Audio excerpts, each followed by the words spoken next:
What's going on, everybody? Mortem here, this time bringing you an update on Pathfinder Wrath of the Righteous and its second to last planned DLC that is known as the Lord of Nothing, a separate adventure that continues the tale told in the Through the Ashes DLC, though more on that in just a moment, though it is also bringing update 2.2 to the game, which is going to be adding a lot of significant overhauls in some key areas people have been requesting for a long time, which are a big reason I am making this video, as this announcement for the DLC was made last week, I think literally to the day that this video is going live, and I'm glad I waited a bit because Owlcat has since released some information about some of the changes to expect. But first, let's dive into this and talk about the DLC. Now, this newly announced DLC, The Lord of Nothing, is a follow-up to Through the Ashes. Through the Ashes is actually my favorite DLC for the game so far. It takes place alongside Act 1 of the normal campaign, whereas with the main campaign we play the hero who liberates the city of Canabris, which ultimately sets us on our way to becoming the commander of the 5th Crusade and pushing out the demons of the World Wound. Through the Ashes puts us in the shoes of a regular person, more or less, trying to simply survive the onslaught on the city. And with both limited resources and limited strength, you have to do your best to make it to a safe place.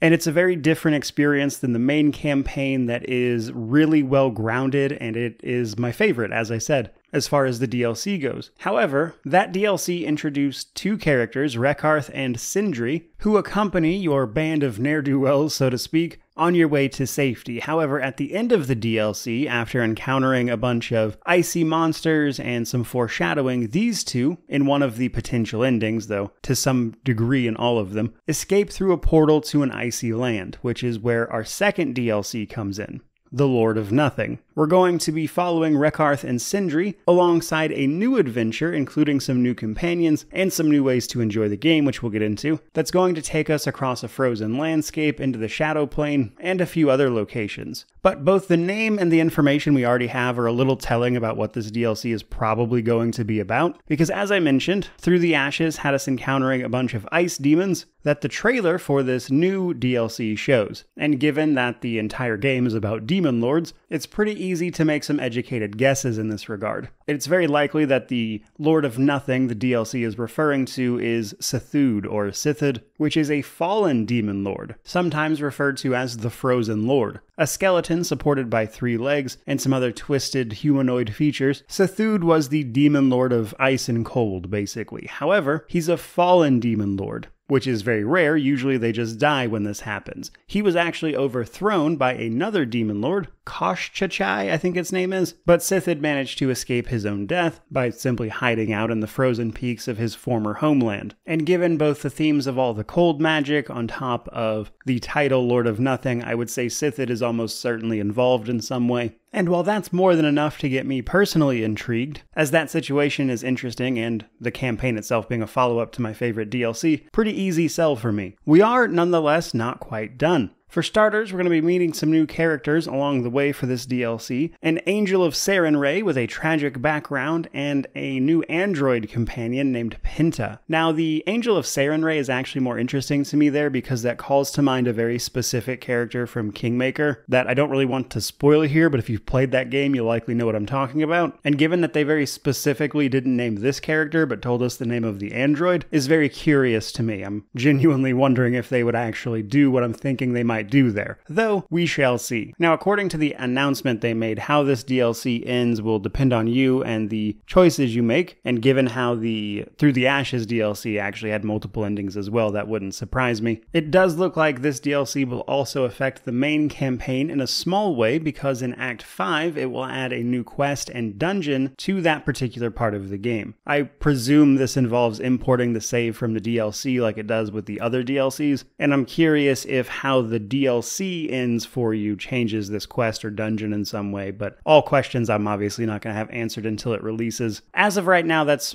most of what you want to know about the DLC specifically. That's what's going to be available to you with the DLC campaign in particular, but the game is also going to be getting update 2.2, which is going to make a lot of changes, because this DLC is bringing with it 15 new archetypes, new spells, feats, and we've already gotten a small sneak peek at some of the changes they'll be making via another update that they made. Though I will say I don't have the exact list of changes coming with the update part of the DLC versus what is actually coming with the paid content, which is likely something I'll cover when I review the DLC itself. Nonetheless, one of the things they announced coming with this update 2.2 is an overhaul to the Assassin Prestige class, which in the midst of explaining, they also told us about some other things yet to come, such as a bunch of new mythic feats, some of which were necessary to enable the Assassin to actually do what it is supposed to do. For those completely unaware, the Assassin is a prestige class in the game, which means you can't start the game as it, but if you meet some prerequisites, you can later level up into the Assassin class. However, if you've watched many of my videos on the game,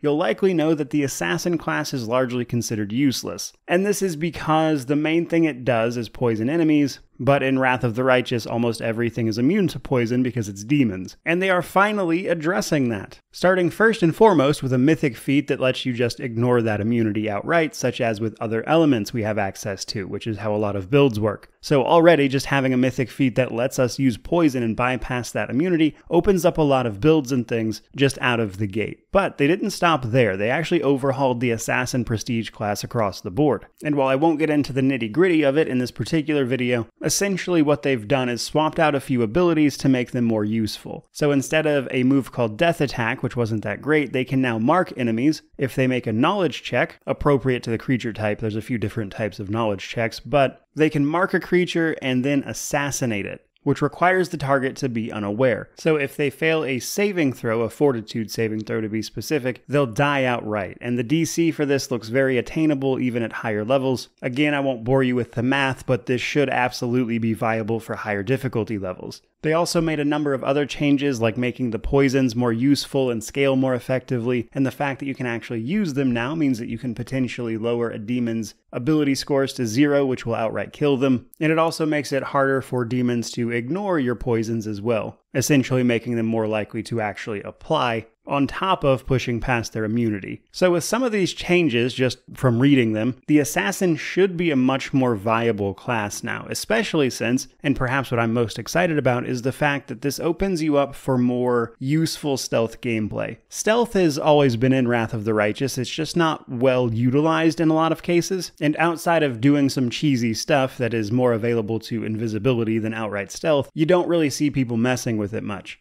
However, now that we have a class that kind of deliberately leans into that and gets a potential instant death move from stealth, that is a lot more interesting, and is probably going to do a lot of pretty impactful things for a potential solo run. Though obviously we'll have to see how these things play out first. And that's just some of the examples of changes coming with Update 2.2. The other ones, obviously the biggest probably being the 15 new archetypes. Archetypes are essentially subclasses, though they are usually a bit more impactful, as you often lose things for taking these as well. And depending on the archetypes they add, that could seriously mix up the game. Personally, I really want WotR Touched for the Shifter, which is a class they added with the Last Sarkorians DLC a while back. And it's a great class they made some changes to when they implemented it to make it more effective, as it was a little lackluster in its tabletop implementation. But I really like the WotR Touched archetype for that class, so I'm really hoping we get that one. And those new archetypes combined with potentially new spells and mythic feats are going to add a ton of more options and choice to a game that was already brimming with them.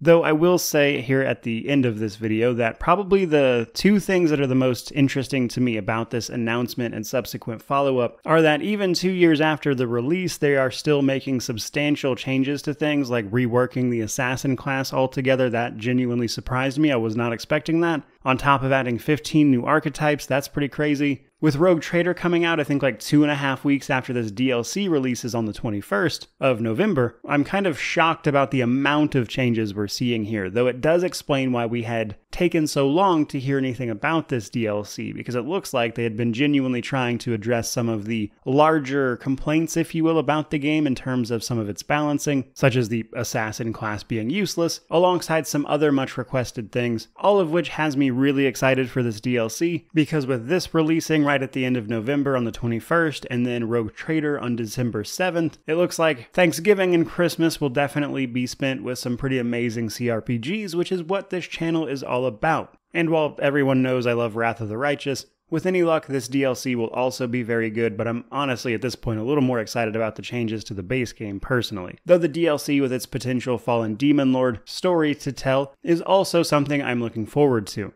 After this DLC, there is one more planned that is meant to be a sort of last hurrah for the game. A big Mass Effect Citadel style DLC where they're sort of just having a party with all your companions and friends you made along the way before saying goodbye, which is what I've been waiting on to finally do the story series for this game, which I'm going to use as my goodbye to this game when it finally rolls around. In any event though, I'm sure everyone's tired of hearing me ramble about this, so I certainly hope you enjoyed this video. I hope you're looking forward to some of this stuff as much as I am, but by all means let me know how you feel about it down in the comment section below, which of course means like, comment, subscribe, all that YouTube jazz. But regardless of any of that, truly, just thank you so much for watching. I really do appreciate it. May you wander in wisdom and have an amazing day.